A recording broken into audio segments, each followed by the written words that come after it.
welcome to a brand new episode of Sequel Rights, the podcast where we take a look at the franchises that make you go, they made how many of those? And we give each and every sequel a fair trial. My name is Justin Camps, and as always, I'm here with... Elizabeth Helly. And... Tyler Hymanson. We're in space this week. Coming to you live from space. Coming in loud and clear from command. Is that your John Lovitz impression? Sure. I don't know.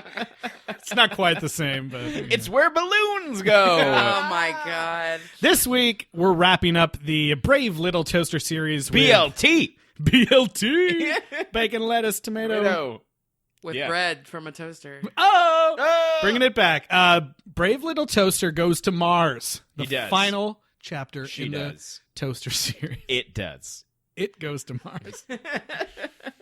I mean, it is an inanimate object. Gender-neutral appliances. Ish. Wait, what do we feel? Do we feel like that Toaster's a boy. Toy Story's a boy. I mean, in all the trailers, they're like, the Brave Little Toaster and his friends go to... Yeah. Anyway. So if you guys listened to last week's, we didn't really talk about this much, but the trailer for To the Rescue is like, the final adventure of the Brave Little Toaster and his friends. And so let's just talk about that real briefly here. These movies, To the Rescue and Goes to Mars, were produced at the same time, but released in a different order. It seems like this one had to come afterwards, but it seems like if they were produced at the same time, they cut it as such.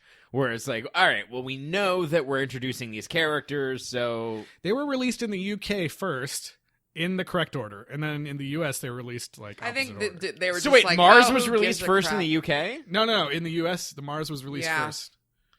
That by 1 year. Which makes no sense. Wittgenstein is like a major plot point. Ratso and Wittgenstein make no sense. They were, just throwing these out to the people. They're like, people want toaster movies. Nah, they don't care what order they're in. Give them to them. Yeah. 1920s. Get your toaster movie. Get your toaster movie. Anyways. So I guess, Wait, so the trailer says that Brave Little Toaster: The Rescue is the final adventure. Yes, yeah, that's what it said last week. Did you even listen to the episode? So you're saying that they have a baby. If you're going in that order, then they have a baby out of wedlock, and then they get married after they go to college. Right. I think they're just saying like, oh, and now here's a prequel from before. Yeah, they didn't even. They don't. There's no mention. They don't care about that shit. They're just like, this one came out They're last. Just like, so here's some inanimate It's the objects. final one. Whatever. Well, who cares? Let's see what this trailer has to say. Get ready to boldly go where no appliance has gone before. Ready for blast off? Ready! Disney invites you back with all your favorite friends in a brand new movie coming to video May 1998. We're about to be boosted into hyperspace! The Brave Little Toaster goes to Mars. Mars! It's the story of a daring rescue. It's up to us to see that no trouble comes to the little master. And this time, they'll have to make it home by breakfast. Are we there yet? Headed, boys! Discover the true meaning of friendship and loyalty with Lampy, Kirby, Radio, Blanky, and the brave one himself. The Brave Little Toaster goes to Mars. An all-new movie, landing only on video. The penultimate adventure. I mean, if this is going to be the last adventure, going to space is a pretty good one. That's a good. It's so ridiculous. It's the final frontier. That this is even like the title of this movie, then this one is based on a book. Like To the Rescue was all made up by screenwriters. This one's actually like Thomas M. Dish actually wrote a book about the toaster going to Mars, which is insane. Yeah. But that There is he crazy. goes. But speaking of the final frontier, I want to get this out early. Oh yes, please do. And that we have we're continuing our long tradition of beloved actors doing their final roles before they die as voices in forgotten sequels for a beloved animated cast. Yes. So sad. So sad. Because at some point in this movie, we'll get into it later because actually this is one of the ideas I like in the movie. Mm-hmm. We have the voice of DeForest Kelley, who is Bones. From the original Star Trek film. Yep. Makes an appearance in this film, and it's a fun tie back to Jimmy Stewart in Fievel Goes West as his final role. Also, Thurl Ravenscroft. Yeah, it's Thurl Ravenscroft's final role. His this one was movie a killer. came out in 1998. Well, no, I mean he didn't. This movie was a killer. He didn't die until 2005. So his wife passed away in 1999. His wife June, and he pretty much retired. So this was his last role, other than he kept doing Tony the Tiger until 2002, and then he died in 2005. Okay, fair enough. So it's kind of sad, but yeah. So this is his last other non-commercial performance. Yeah. So if you're having Frosted Flakes now, not authentic. Spit them out. Actually, I was reading that a lot of the Frosted Flakes commercials just reuse his old recordings. That makes sense. Like Yeah. sometimes this other guy does it when it's new stuff, but like they're great, is still him. Hashtag Ghost Tiger. Well, now that we started off on a bummer, let's get back to... Oh, it's only gonna get worse. Right. Trust me. Just wait for the Child Star check-in, okay? Oh, no! Oh, God. So this movie starts in space. Yeah, Eric Lloyd lives in Glendale. No, not that. We've got space music that sounds like it's straight out of Star Trek. It was actually DeForest Kelly's flatulence. That's fucked up. I did like that this had like an establishing credits sequence. Yeah. You know, like I was like, setting oh, the this mood. movie is already more interesting than the last one. I'm going to say overall, and I just out the gate, I like this one better than To the Rescue. Ooh, interesting take. I have to think about it. I may Okay. agree with you. I'm going to have things to say later. Okay. So when we finally get to the house with all the appliances, The how domestic life Yes, that she domestic spoke of in life. the previous movie. I was like, oh man, every movie like ends with them in the car and the next one starts with them in the car. It's like almost the same thing. The movie, they're not in the car, but it's after we get this like establishing space scene, it's like the car driving down the road again, just like in the other movies. is there a classic song playing? No, on the not radio? until later. Okay. Later they play like I like bread and butter. so 'Cause yeah, the toaster. you know how I said that I thought I had seen one of the sequels? It turns out all that I've seen is this bread and butter song. And so I thought that I had seen one of the sequel movies, but really, I'm pretty sure what I saw was an interstitial on Disney Channel that Oh, was God. a music video of just bread and butter and just like the appliances dancing. Because my brother used to sing that all the time regarding Brave Little Toaster. And so I Oh, was yeah. like, so I thought it was going to You be know the what? last I movie. absolutely remember this as well now because I used to sing that song. and Yeah, that's why. because like, oh, that's so funny because it's about bread and butter and toast and jam and the toaster. In fact, that's the only line of the song they use over and as over. and as a over. professional music supervisor, how much of your pride would you have to swallow to pitch this song for this movie? I mean, It'd be a great tie-in. I feel like your boss would high five you. yeah, they were probably like, "Are there any songs about toast?" And they're like, "Well, there is one So yeah, I by thought the New Beats." I certainly had not seen To the Rescue, and I had not seen the rest of this Mars shenanigans, but I apparently did know only about the bread and butter song, and in my mind, that was an entire movie. I'm pretty sure there's like an entire song, but they keep repeating just like the "I like bread and butter." Yeah. I like toast and jam, and then it repeats, "I like bread and butter." I know Let's it's make like more toast. it's like something, and he's my loving man. or Yeah, something. exactly. Yeah. They do Look it at once. the reflection in my face and make more butter now. God. It's like at the end of the scene, it repeats so many times. I thought they were going to make a comment about it because the radio looked like he was freaking out or something. But Well, he's using that old tube. yeah, he's got that old The WC Fields. W1125. So once we stop dancing, we start to meet some of the new characters in this house. All right. And the mythology that we've established thus far completely falls apart Yep, everywhere. we got appliances with no electricity talking like they're Not even alive. appliances; they're just objects. Yep, Like, yep. We got a faucet. Faucet should not be alive. Not just a faucet, Farrah Fawcett. Literally, it's Farrah Fawcett. I didn't know that. That's amazing. It is really And she amazing. has her own son who's like the extension. His name is Squirt. Yeah. Here's the thing that It's totally like Beauty and okay. the Beast. So if we're as I was watching this, I didn't know the order discrepancy, whatever it is. So they've been in this house for a good long while. I guess. Well, we don't really know. How Sure, long we but so then they meet some friends that are in the junk drawer. They were in the house when they moved in, Yes. and they're talking to them as if it's the first time that they've met. There is a calculator, and there is also a hearing aid. And the hearing aid's like, well, what do they do in the trunk drawer? Like, they were left here from the old master, like, blah, blah, blah. And then after this whole intro expository thing, Lamp asks the calculator, why does the master only take you out on April 14th? Because it's a tax joke where the master only uses the calculator the day before taxes are due. Which means that they've been in the house multiple years, so that he knows it's a thing that the master uses the calculator in that April. So it's been multiple years, but it's taken them at least 2 for them to have an introduction with hearing aid and get. I don't know. I didn't get that was their first time meeting, but maybe I just. They're like, "What's your deal, hearing aid?" Yeah. Well, and we also learned that the hearing aid's previous master was Albert Einstein. So the hearing aid's been sitting in that drawer for like a fucking long ass a long time. Like, what year is it supposed to be? 40 years. Yeah, and we've established that the master's a complete hoarder. He just literally throws nothing away, and now it's rubbed off on Chris as well. And then let's dig It's into dangerous. That's a dangerous habit.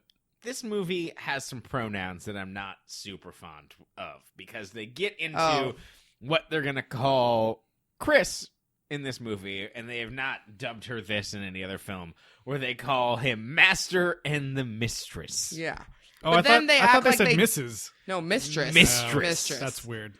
And then they act like they don't know whether or not they're married. They're like, is it his girlfriend, domestic partner? And then someone's like, it's his wife. And it's like, what?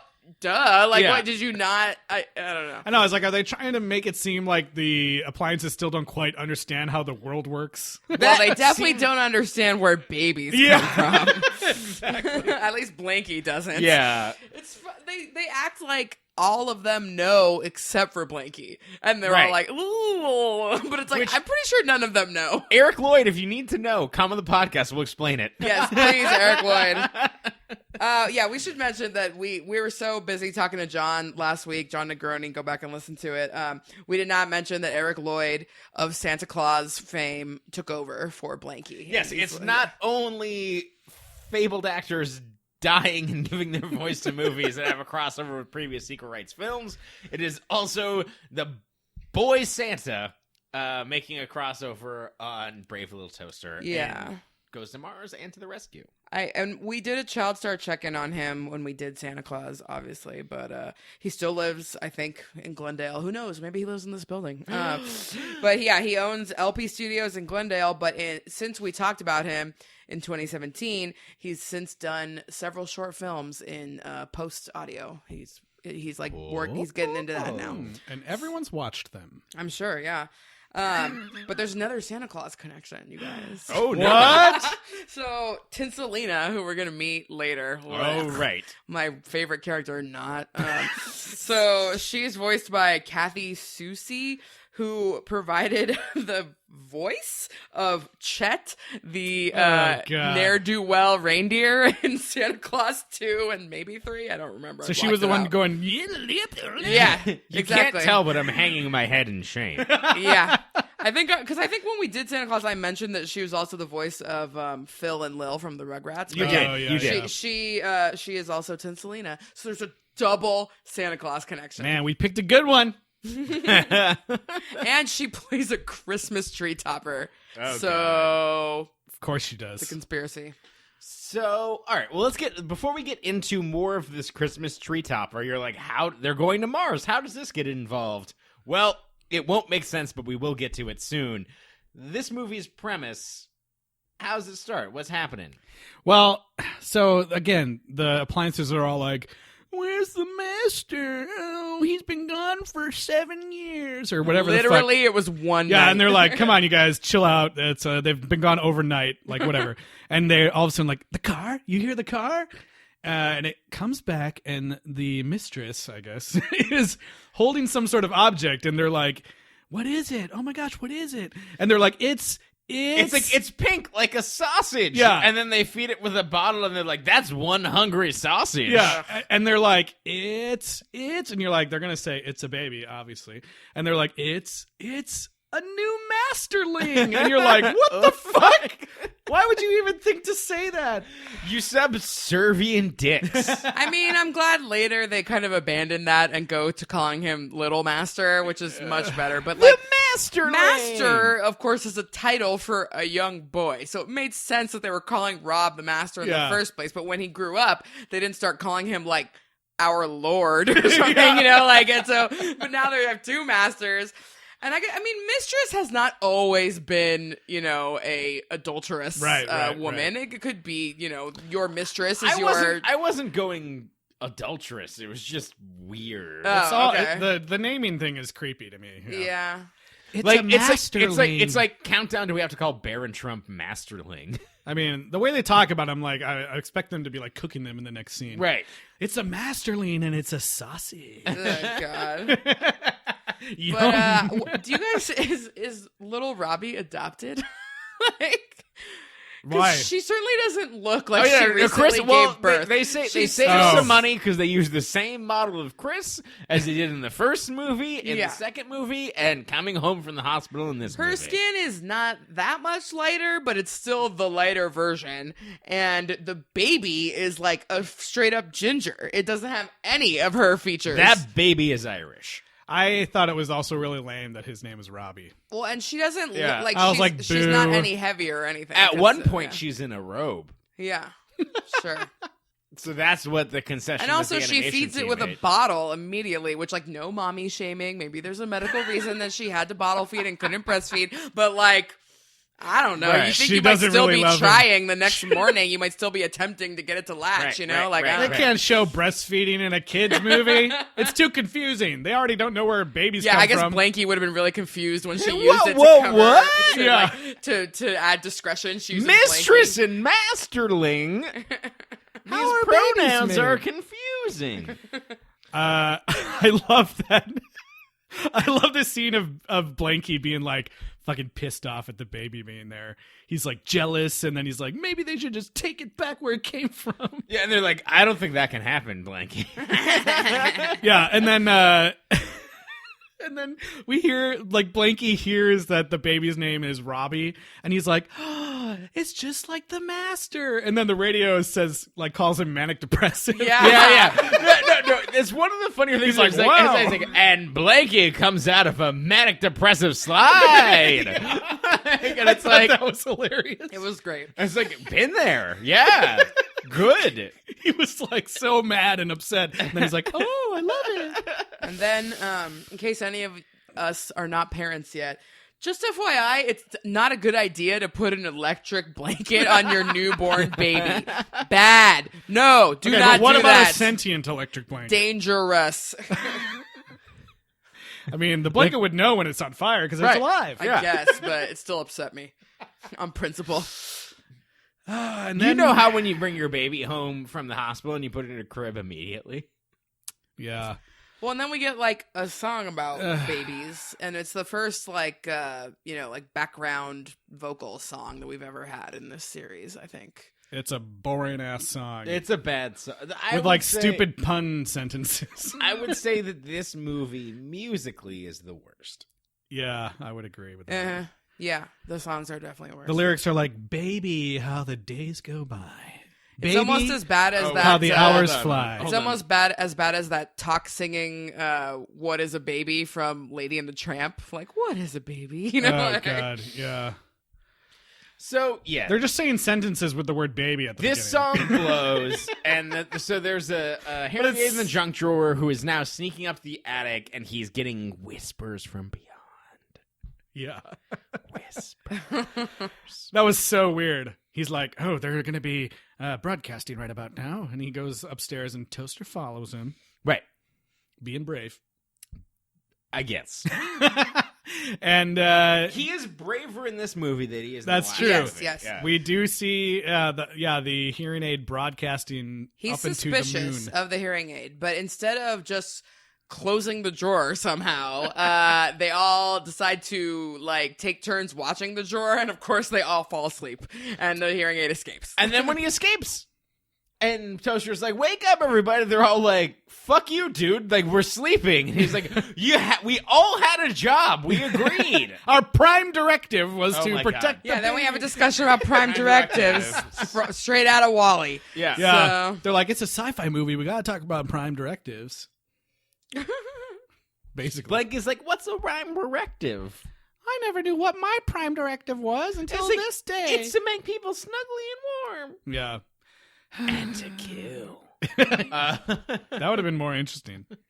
So the hearing aid, played by Five-ish Finkel, Yeah. ends up trying to get beamed up, but the baby gets in the way, and then all the appliances take the hearing aid out of the beam, and then the baby only goes. So in this movie, a baby gets laser beamed up into space. Uh-huh. That's where we're at, 20 minutes into Yeah. the movie. Yep. And they're all like, "Ooh," like they Yeah. don't know what to do. They were like, what are we going to do? We have to go. We fucked up. We got to get this baby back from space. In a bubble. Well, you don't see that yet. Fair enough. Well, and like You're just like, that baby's then dead. they're like, how are we gonna find out like where he went? They decide to then use the calculator, which is not even like a graphing calculator. Wait, it's a generic solar. I have to interject here because in the junk drawer, the hearing aid shared his space with the calculator. The Stephen Tobolowsky voiced Yes. calculator. Yes, and the hearing aid, as we've previously established, was Einstein's hearing aid. Yep. And had made a lot of things previously where all the other appliances hated him, of saying like in the old country they said this, and then there is also a joke. he made several different old country like. You didn't know if he meant Germany or Russia. Like, he kept changing it. They made it very clear when the calculator, after the baby has been taken, the calculator's like, makes a play on all the old country jokes and says, in the old country, we have ways of making you talk. Yeah, he but does say Einstein, that. where's Einstein from? Germany? No, he's not from Germany, but it was the Nazis. Okay, but It was the Nazis. where's It was the Blue Danube? Blue Danube? Yeah, that's not in Germany, right? No. Yeah, so that's one of his old country references. Yeah, it made it very, very clear to me, at least, that it was Nazis. Okay. And especially, it was like, we have ways of making... Because that was an Indiana Yeah. Jones reference. That's kind of sketchy. It was like, wait, the calculator is using Jewish heritage to make Nazi torture jokes? Because, yes.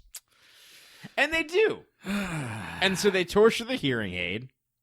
And the output comes out in binary, which He's all like, of a "It's sudden is not binary ones and zeros. Yeah, it's binary numbers. It's all the numbers, not 0 and 1. Yeah, and it's like all these numbers start appearing, and then all of a sudden it's like M A R S, and it says Mars like on the calculator screen. Which is like the only thing the calculator could actually say is 8008. It's Five. That would be great. Look at the numbers. Boobs. Turn me over. Hell. Yeah. So stupid. So the calculator says that the baby has been sent to Mars. And they're like, how are we going to get to Mars? And instead of having the sensible thought of, well, that baby's dead. Oh, fuck that.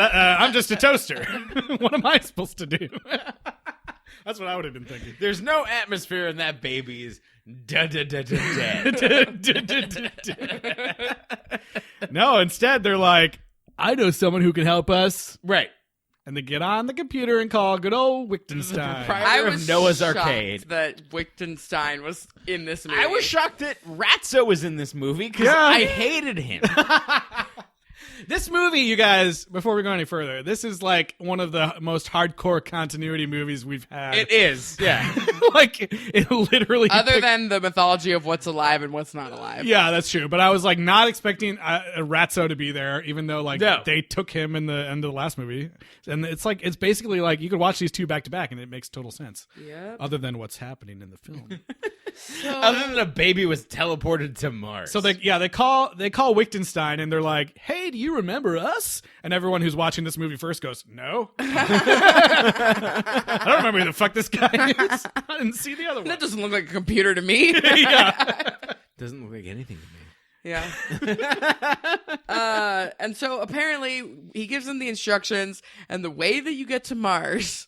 And I don't think this has even the slightest basis in science. Why would it? What would give you that idea? No, but like, No, it makes no sense at all. but like, you think they could have at least done something that could have had some sort of at least root into real science? There is some sci-fi stuff in this movie which leads me to believe that the people who wrote it have at least a semblance of what's going on, where they would not write how you get to Mars is a laundry basket with a ceiling fan at the bottom, a microwave with some cheddar cheese popcorn. Yeah. Which they changed the rules on that shit later in the movie. It has to be anything organic. Yeah. Yeah. And like, maybe it was like all this cool stuff about prime directives and, you know, planned obsolescence that we'll get into. That maybe that was all in the novel, and this whole ceiling fan thing was made up by the screenwriters. I think this was probably also in the novel. Yeah. Like, we have to remember that this is a book for children.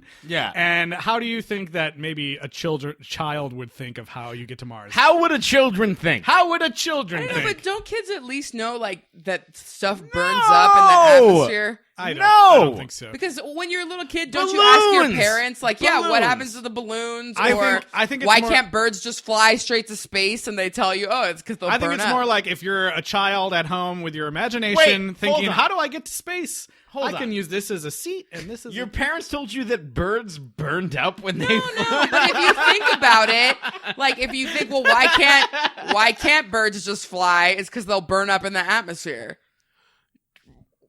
I don't think they would burn. When they leave the atmosphere. They would just pass out and fall. Well, yes, before that, but beyond that as well. I don't know where this theory's coming from. God. Anyways, I feel like this is probably in the... I haven't read the book, but I would guess that this is probably in the book. I would say if the balloons are in the book, that it means that all you have to... I think that it kind of ties into the Brave Little Toaster idea that all you have to have is a will, and you can go wherever you want to go. And so if you continue traveling outside the atmosphere, there's no barrier. You can go to Mars. You just have to be willing to travel that far. Yeah, again, it's a children's book where it's like, what would a child think of how to get to space? But the balloons are the worst because, like, the faucet already annoyed me because it has no electricity. But then when the balloons became sentient, I was like, this is the worst. The balloons were super random. That was very strange. And also, Yes. I feel like that is like more nightmare. Well, and fuel it's for a complete children. ripoff of the worthless junkyard car song. Like, this is why I'm useless now, and this is why I'm useless now. That being and, like, said, it's the best song in the movie, It is. in my opinion. It actually is like a kind of a catchy song. catchy, yes. I know, it was a total ripoff of Worthless, but all the other songs are literally worthless. Yeah. That this one is like the one moment of levity and like excitement. Everything else is just like the other songs are shitty. I don't care if Jim Cummings sings one of them. I don't care. So basically, plot-wise, Wittgenstein tells them how to get to Mars, and they decide within the evening they're going to go get back the Masterling, and they try to leave Blanky behind with Ratso. Which would have been the best thing to do by far. Because it was going to be too scary, and then Blanky decides to go anyway, and they end up leaving orbit with propulsion of a ceiling fan. Yeah, and the whole reason this plan... Fanny by Carol Channing. Yeah. The whole reason this plan works is that we get confirmation that the appliances don't need to breathe oxygen. Right. They're just alive as is. My favorite thing about that is Ratso wants to go, and he's like, well, you can't breathe, is what the toaster says. And he's like, well, it's not a good reason, but it's a reason. But yeah, they know the rat can't It's a breathe, but they don't very think good about the reason. baby. Sure. Well, the baby is in a the magic baby's already there. It bubble. doesn't matter. Yeah. So like, let's go retrieve the skeleton, the lifeless The corpse. master's gonna love the lifeless corpse of this baby because we're all lifeless corpses of things. That's true. That's true. They also don't need electricity to survive, I guess. So Yeah, they gave up on that rule. they didn't bring a battery with them to space. No. Nope. No batteries. So we're in space. We go past a couple balloons. Hippie balloon. Buffalo at Bill, Woodstock. Buffalo and then Bill it makes balloon. a joke about them doing Woodstock 2, which was like famously awful. I know that was like a dad verse. Yeah, Someone's it was, dad wrote and he was that like, verse. something about Woodstock. I don't think you can do it again. I was like, yeah, because all the sexual assault. Yeah. Oy. Buffalo Bill balloon. Yeah, this and then, movie has a bunch more like pop culture references that no one would understand, especially not children. At the time, a dad in their 30s would. Yeah, but yeah, so In like they do 1996. Woodstock, Buffalo Bill. I think they make a joke about Dr. Spock and Club Med at some They point, do. and I'm just like, oh my god, who picked these references? Like, And they say that they float forever in and out of Middle-aged white sight. dudes. yeah, The balloons aren't creepy at all. They're all like, they're all fans of the movie It. Lamp- They want them to Lampy- float with them. Lampy thinks that the balloons are aliens. Yeah, because he's dumb as fuck. he's so dumb. He's not That that he bright. thinks, hey guys, the popcorn must be done, and turns off the microwave. And That's they Blanky.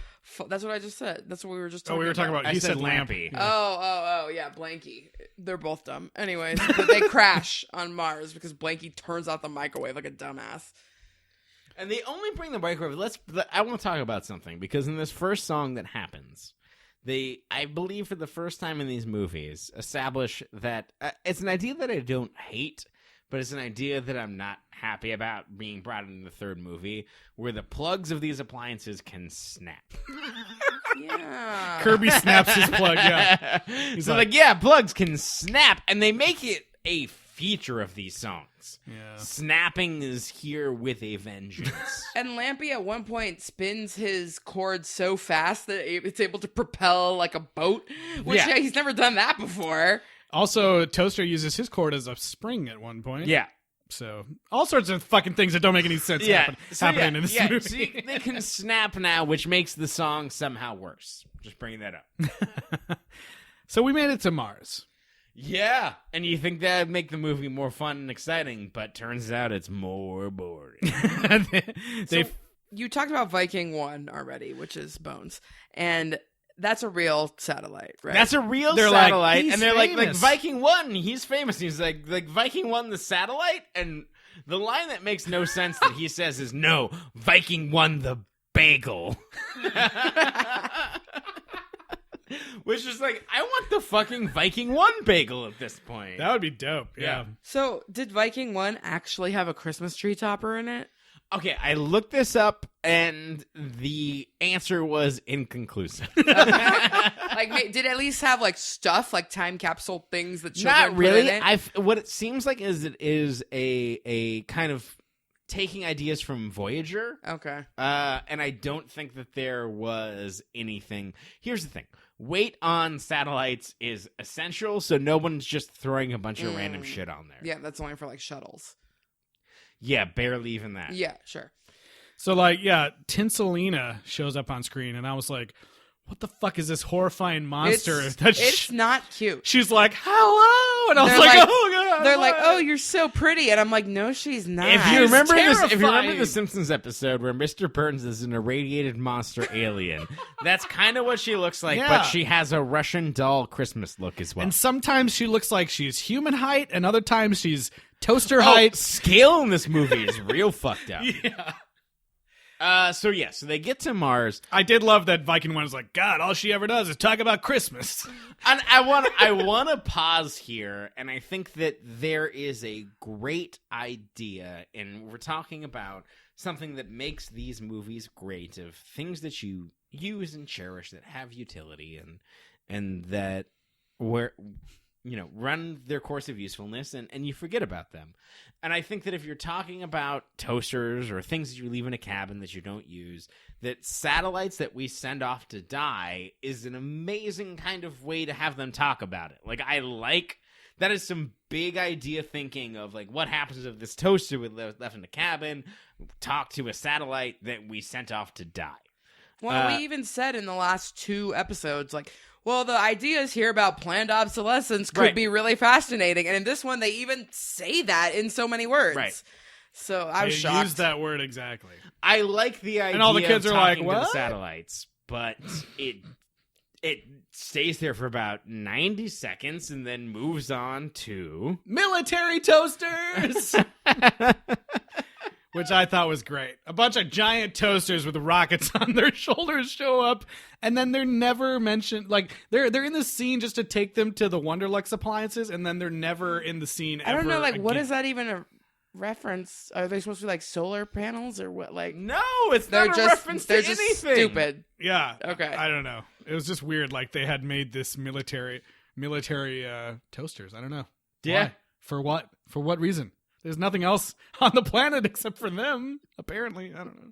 I did like when Tinselina was explaining the concept of planned obsolescence, and she's like, "These appliances were made like to intentionally fall apart. It's this thing called intentionally falling apart." And the satellite's like, "No, you dumbass! It's called planned obsolescence." You know? So we find out that there's a bunch of appliances on Mars that are going to destroy the planet Earth. Yeah, but wait, we got an important scene that we cut away to before we get to reach the one. Appliances.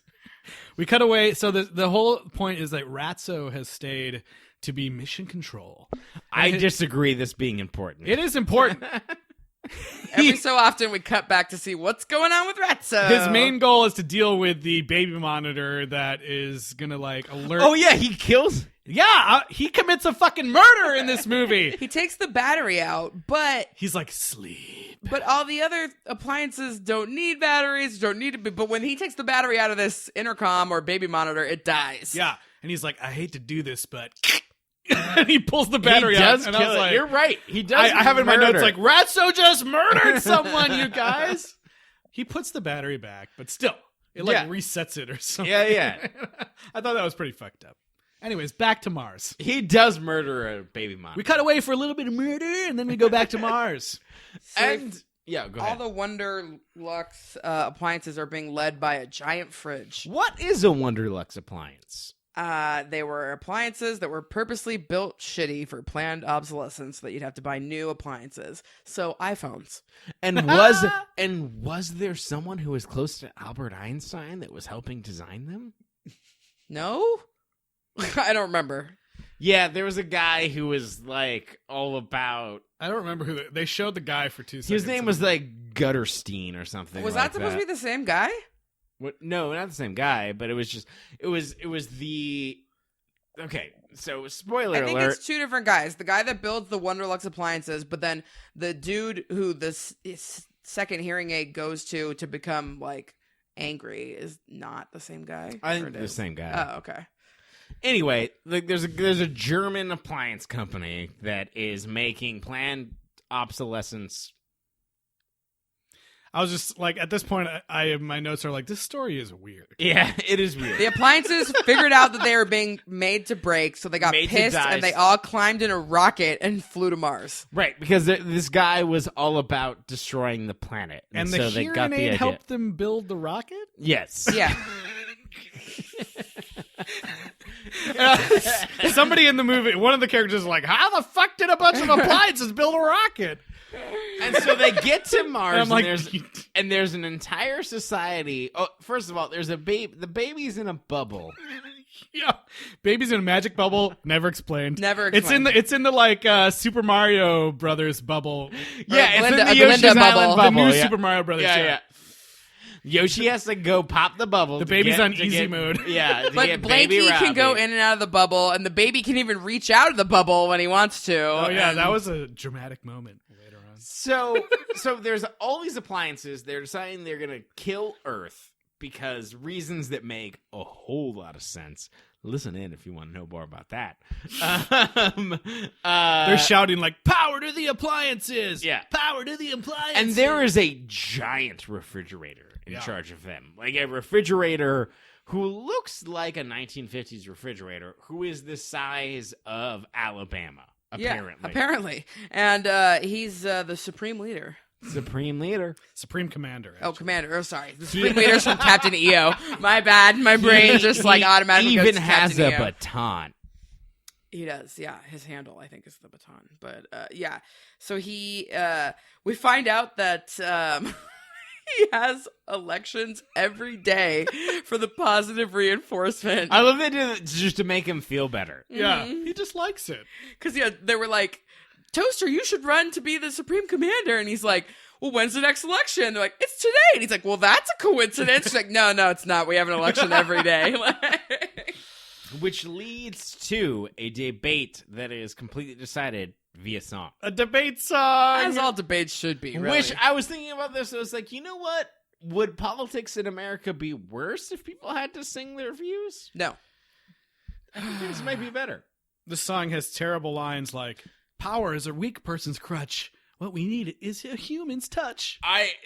This song was not written by a person, I feel like. It was just a bunch of words that were spit on a page, because there's also a line that says, they struggle and toil, they smell like a camel. Yeah, but they said It comes they smell back around. Yeah, they say they smell like a camel. They scratch your enamel, is what he says. It's an A-B rhyme sequence. Oh, I know, but it is so It's like, do arrhythmic that it does not work. Do humans really smell like camels? And also, they don't smell like camels. I mean, they smell like camels more than appliances, I guess. Yeah, you're true. You're true. I'm true. I am, yeah. Speak your truth. The So, true truth. and after the election debate song, they all start voting. They have a fucking giant ballot box platform. And I thought that paper. was so stupid. And apparently they can write. So they weird. can all They write. have an old This it's movie like goes and like they get to Mars and they're like, "What the fuck's happening? This baby's in Yeah. a bubble." And there's like, now there's a dictator and now there's an election. Yeah, and the election platform is like, it's out of fucking like the Music Man set or something, where it's like old timey Main Street ballot box up on Mars, and I'm like, what the fuck? 76 ballots. Yeah, pretty much. So also we see now also that there are sentient plants on Mars as well, because Blanky and the baby are bouncing around with these sentient plants, like pushing them back and forth. So there's plant life and water. And so this is the part where the baby's bouncing around and he reaches out of the bubble and touches the Supreme Commander, and he gets all warm and rosy pink, and then gets immediately mad again. Yeah. But anyways, we learned that the Toaster won the election by a landslide. Yay. Everyone but himself voted for. Correct. Think the about that Toaster. 1-to-1 voting system. Yeah. Your vote matters. And so No, they should have voted in electoral blocks by appliance type. That would have made more sense, right? electrical blocks.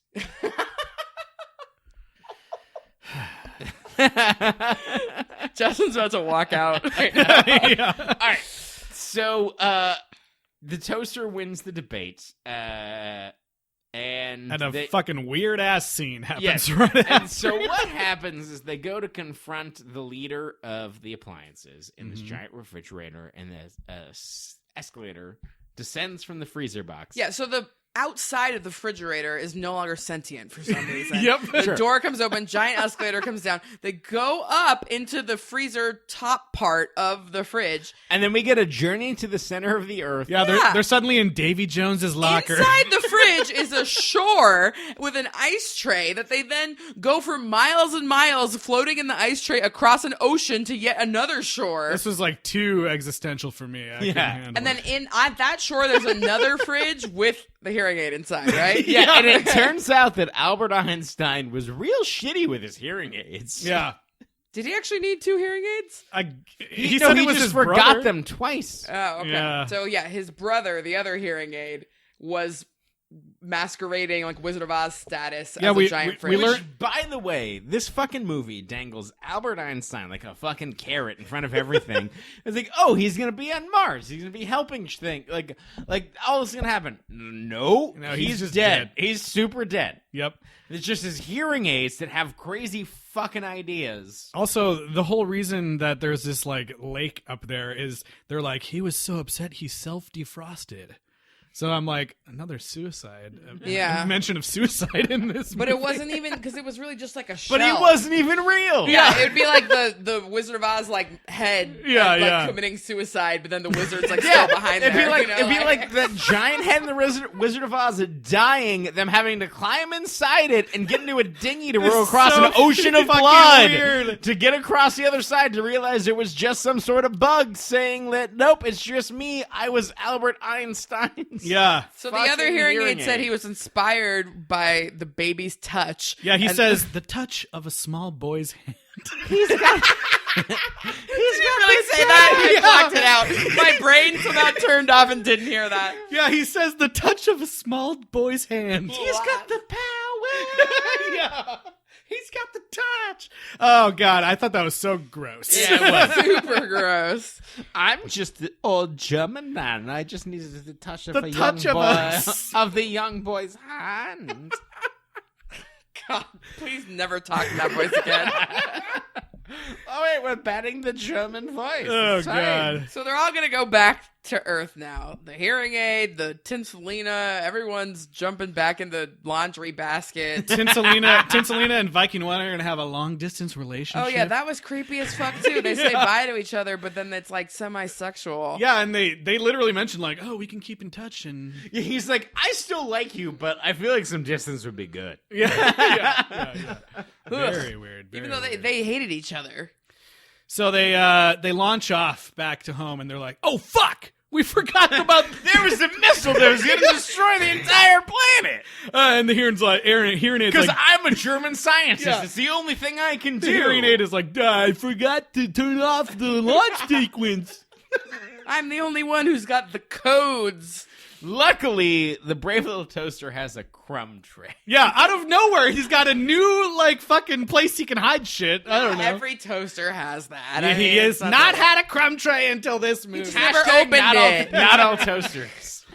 Yeah, does my toaster have a crumb tray? So the I'm gonna hearing look aid later. jumped in the toaster. The toaster jumps off. The sentient plant on the planet launches the toaster Hold on. up to the let's, missile. Let's pause. This is the moment where this toaster is brave. What is Oh, yeah. happening? He is brave. This was the part where he This finally is was the brave. titular brevity. You guys don't remember the scene where he jumped on yet another stool to lecture everyone about what they should do? I mean, I actually, as dumb as everything around it was, the moment where he's like looking at the baby and deciding what to do was actually like kind of sweet and brave. And I was like, yeah. oh, Do man. I trust this magical space bubble, or do I assume that this baby's gonna die and I just stay here and rule? I these love that they're just appliances? dragging the baby behind them with a lasso, rope. like a rope around a it. lasso. Yeah. Anyways, they stopped the missile, thank God. Right. Now This they're... hearing aid. Now... The hearing aid's like, thanks, Toaster. Wow, aren't you going to miss your entire life and family? And Toaster's like, yeah, I mean, I guess I gee. will miss the master and the little master and the mistress and Blanky and radio. And then it cuts away, and then it comes back, and he's like, "The Formica countertop." The bread. Still talking. Yeah. Oh, God. And then we get...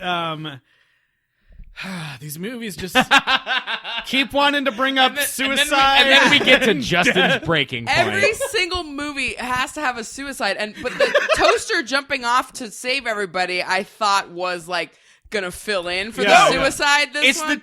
He's brave. I thought he was Did it. going to... Now Yep, there's that's got to it. be yet another like selfless sacrifice. Tinselina's like... so we learned that, like, apparently the microwave just needs something organic. Right, because not the cheddar popcorn that Wittgenstein said. Yeah, because they're all out of popcorn. They used the popcorn to blast off already, and then Tinselina's like, well, I'm organic. And Yeah, she lists apparently off, she like, has frightening real human hair. real human hair, my Which, again, feathers. terrifying. Yeah. She says her feathers are real goose down, and her petticoat is authentic Austrian linen. Whatever Ooh, the the fuck. most organic. If that were the point the whole time, why didn't they just throw the damn blanket in the microwave? Like, if you just need fabric. Yeah. So then she goes into the corner and takes all the stuff off, and you're like, she's dead now. Right. And so they rescue the toaster, and they make it back to Earth, and the baby is I love... miraculously Wait. fine. The toaster... The toaster is run. They don't like land again for whatever reason. Oh, Right. yeah. They just go down and they're like, "Hurry up, jump on!" And the toaster's running, and he's like, "I can't run." And it cuts to a shot of the baby, and the baby just goes like, "Get the fuck up here!" With his finger, he like flicks his finger up, like, let's go. And the toaster's like, all right, and runs as fast and jumps up. Just needed the baby to be like, get the fuck up in this basket, bitch. I'm the Get in this goddamn space basket right now. I'm the fucking masterling, and you need to do what the fuck I say. Sing a song about being home again, and then Chris pulls Tinselina out of the trash and decides to fix her. No, okay. So the Tinselina thing is like fucked up to me. So she burns her hair, whatever. They make it back, and then she's like, I'm ugly now. I'm worthless. She climbs in the trash and nobody stops her. Yeah, she climbs in the trash. Yeah, she climbs in the trash, and then it cuts to Chris finding her, and like, we'll get there, and they don't see her again till ostensibly months away when she is atop the Christmas tree, looking exactly as she did before she left Mars.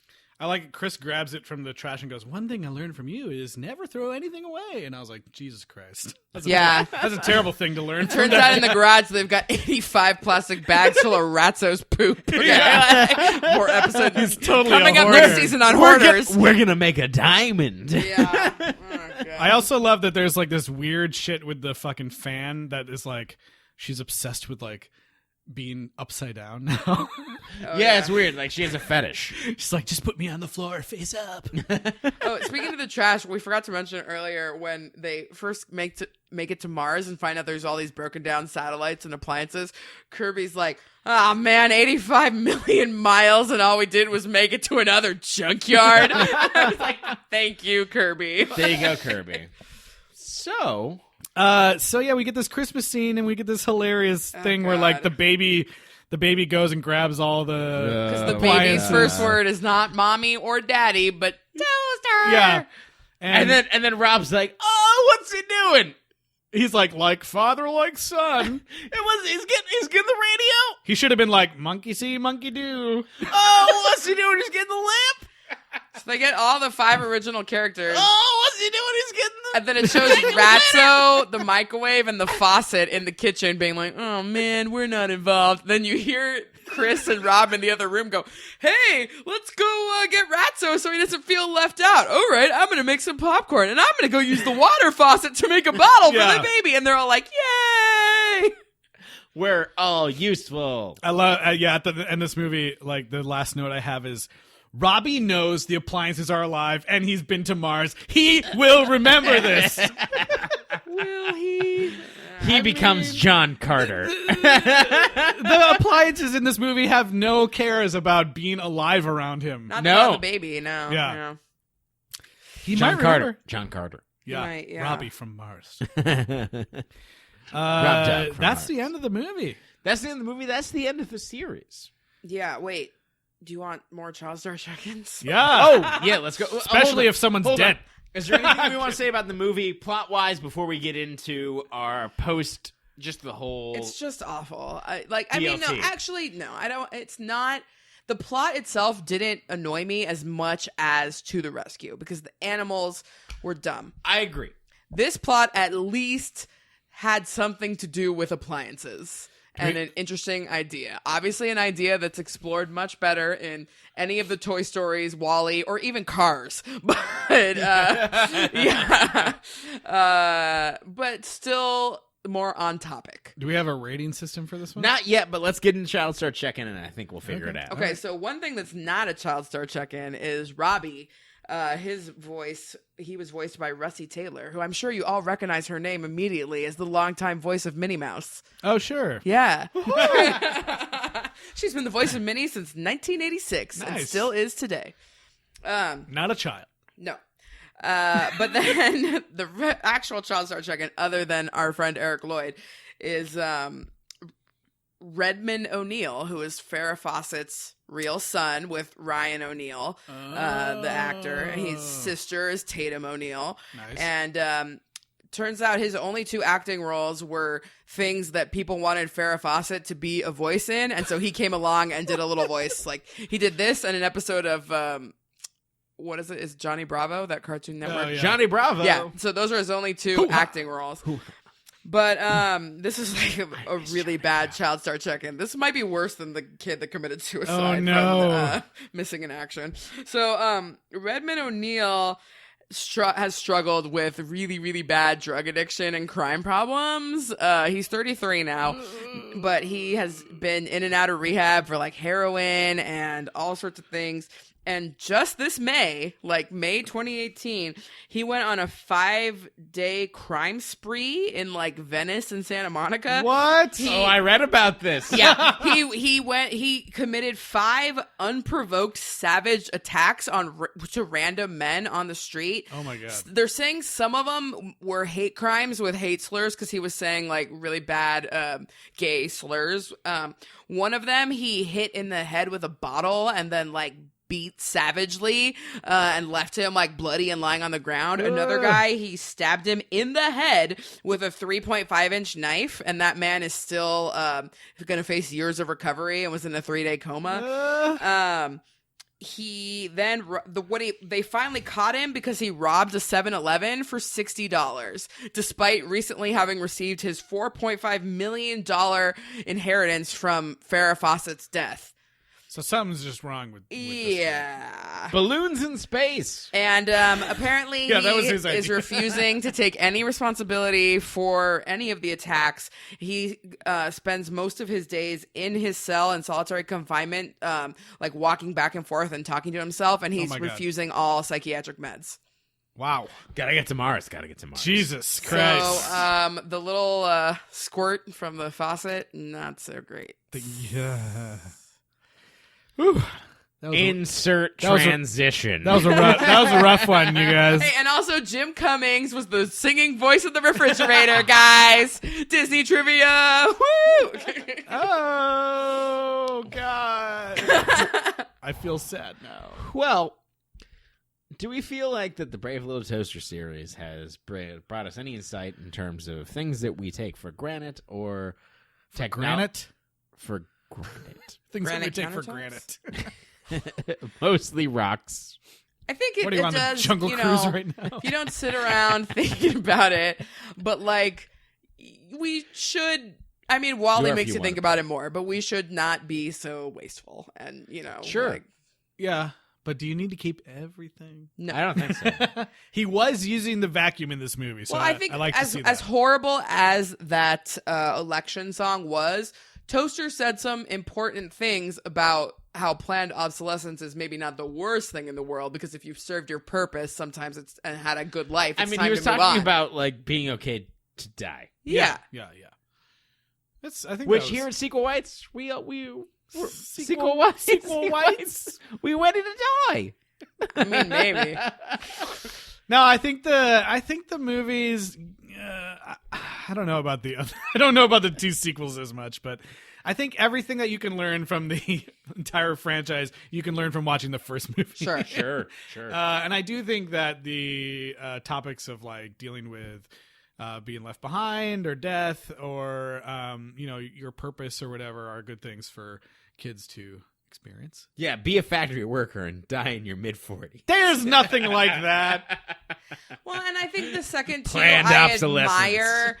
I admire what they tried to do by bringing in interesting ideas about technology, but the ideas are just so dated now, and also they just didn't really do a good job of illustrating them. I feel like that today you could do the same story of satellites abandoned on Mars, and you could say more. I don't think that they get that's Wally. Well, no, not even that. They don't get credit for having that idea because they don't say anything about it. Yeah. Like it becomes like it's a weird It's just a Cold throwaway. War communist. It's basically like an Easter egg. Yeah. At that, in It's this always movie. like they have an interesting idea, but then they pick something so weird to go with it that it does, like the interesting idea, but then the Christmas tree ornament, Yeah. or like there's interesting ideas about the internet in the second one, but then the animals. It's Right. like just there's too much. Like strip Balloons. away those weird things, and you could have had like a good nugget of a story. Yeah. So rating. How many magic space bubbles Mm. would you give Brave Little Toaster Goes to Mars? Well, so my thought on this movie was that I think it's probably like a slightly more interesting and maybe like better movie than To the Rescue, but To the Rescue had so many insane things in it that I had way more fun with that one. Uh-huh. And if I was like, you're going to watch one of the sequels, watch the insanity of To the Rescue with the crazy songs and just the random animal characters. Like That reminds me that there's a calculator that definitely wants to get raped by Wittgenstein. In Yeah. this movie. He's like, I've never been to Capacity. Hey, everybody wants to get raped by Phil- Wittgenstein. That happened in the last movie too. Remember? Yeah. No, that's what I mean. It was just like, that's carried over. It's like, oh, Wittgenstein, get me to Capacity. Fill me up. But I think Fill me up, Winky.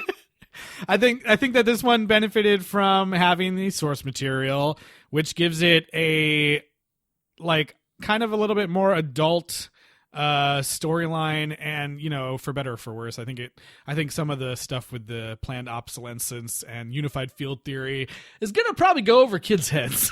So how many bubbles, bro? I'm gonna give it 3 bubbles out of 10. I can't remember what I said. Did I say 5 last time? I don't know. I hope I said 4 last time. I don't remember. I can't remember if I said 5 or 4, but I want to give this one the same that I said last time because Same bubbles. I liked it more story-wise, but I agree that the songs were worse. I guess I would say maybe this one is a little bit better because I just hated the animal thing. The animal thing was awful. Yeah. This one has a plot that kind of makes fun sense, but it's not fun at all to watch. You just gotta watch To the Rescue for the internet song. That's all you need to see. Yeah, the other one had way better songs. The balloon song just pissed me off so much because it was so... Ugh. The balloons wouldn't We're be just sentient. floating. They're not even barely solid matter. They're primarily air. I feel like I gave the last one 2, and I will give this one 3 bubbles. I feel like that it does make sense. I like the extension. I could watch an entire movie of space junk that we forgot being taught why humans are human again by everyday appliances. I love that core idea. This movie does not deal with that. I would barely at all. But I feel like that this one kind of ties more closely into the themes that I enjoy for the first one, and the reason that we did this whole series to begin with. So I enjoyed it more than 2. The songs were worse, but I forgot that these were musicals to begin with. This one was, I was just more bored with this one. I really hated, too, how Blanky changed over these movies, because that's a character that I have loved, like, most of my life, and he just became so shitty by this last movie. I don't know. It really, like... I blame Eric Lloyd. Oh. I've come on the podcast. He could probably hear you. Yeah, he could be right around the corner for all you know. He's next door. Yeah, whatever. So yeah, I think. We'll play do synth we on all your next agree record. that the order is like 1, 3, 2, or would anybody put 1, 2, 3? I'm gonna put 1, 2, 3. I'm gonna do it Okay. that way. I'm gonna say 1, 3. I had so much more fun with the last one. Like I agree. This one I was like, with what do we need to Justin's talk saying about of, it? of viewing experience, but it's 1, 3, 2 for Yeah. me. And I mean, but I think like in the end though, there's really nothing like horrible about these movies. Like No. if you need something on Netflix to put on to entertain your kid for an hour, like Put all on of them, Ken Burns' Vietnam. Yeah, sure. Yeah, I mean- all of them are good. I mean, probably slightly more higher quality or more educational than some of the other crap that's maybe out there. don't put on To the Rescue if you want your kid to grow up in some sort of weird like computer on computer fetish thing. If you don't want your kid to try to fuck a CD-ROM drive, yeah. Show your kid the first one, which is on YouTube, or probably coming to Disney's streaming service next year. The first one is a yeah. genuine classic, and I feel like probably a lot of people haven't seen it, and they should. yeah. And it is interesting. Everything we talked about with how these movies reflect on Disney and Pixar going forward is very interesting. If you're into Disney and Pixar at all, it's definitely kind of a must-watch for historical context. Yeah, well, that's going to bring us to the end of Brave Little Toaster franchise. If you guys missed any of the episodes, go back and listen to the first one with Allison C. and the second one with John Negroni of the Pixar Theory. Put down that fame. bagel for get it just a little bit more crispy. Yeah. But you know what? We're right in the thick of October. Uh-huh. We can't be watching kids' movies in October. No. What's October for, Tyler? October, it's kind of Breast cancer awareness. No. It's kind of, well, you know what? Damn it! maybe a little bit, because our next movie is something I feel like it's always been a part of me, but also separate. And so if I had a LOL. separate second part of me, that I had to keep in some sort of wicker accoutrement, then I would be talking about the movie Basket Case, which there are 3, which we will be talking about, and as you'll see in this first movie, I don't believe that... don't say anything about it. I don't know anything about this. But when you mentioned breast cancer, I'm just saying, check for lumps. Oh, God. What? You'll see. You'll find out. Confused. You'll find out.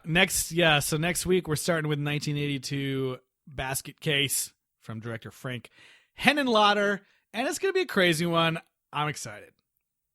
Are you excited? I'm excited to give out the Pier 1 Wicker gift cards that we're going to have for all the listeners who Don't tune say in. that. Don't say that. I'm not buying gift cards for nobody. Yeah, not Pier 1. God, at least say like the Container Store, It's Cost Wicker. Plus World Market. Where we else cannot can you afford Pier 1. Where else are you going to get Wicker? No one shops there. All right, a DVD of The Wicker Man that I've owned for 15 years. There you go. That's a better price. All right. Let's wrap this up here. Eliz, where can people keep in touch with us? Please send us your suggestions for future franchises and any follow-up questions that you have to sequelrights@gmail.com, and find us on social media on Twitter, Instagram, and Facebook at Sequel Rights. And please rate and review us on Apple Podcasts. We love all 5 of your stars. Yeah, and thanks again to my brother for the theme music at the top. We'll see you guys next week for Basket Case. Oh, we're floating, west and east we go floating, free and released from the hands that gave us flight. Hands too little to hold on tight, now we float forever, in and out of sight. It wasn't so much the music or the rain that started to fall. The miracle part of Woodstock was the peace that happened at all. Peace could happen at all. Heard they tried it again, but me and my string feel you can't relive a one-time thing. So we're floating, floating, south and north we go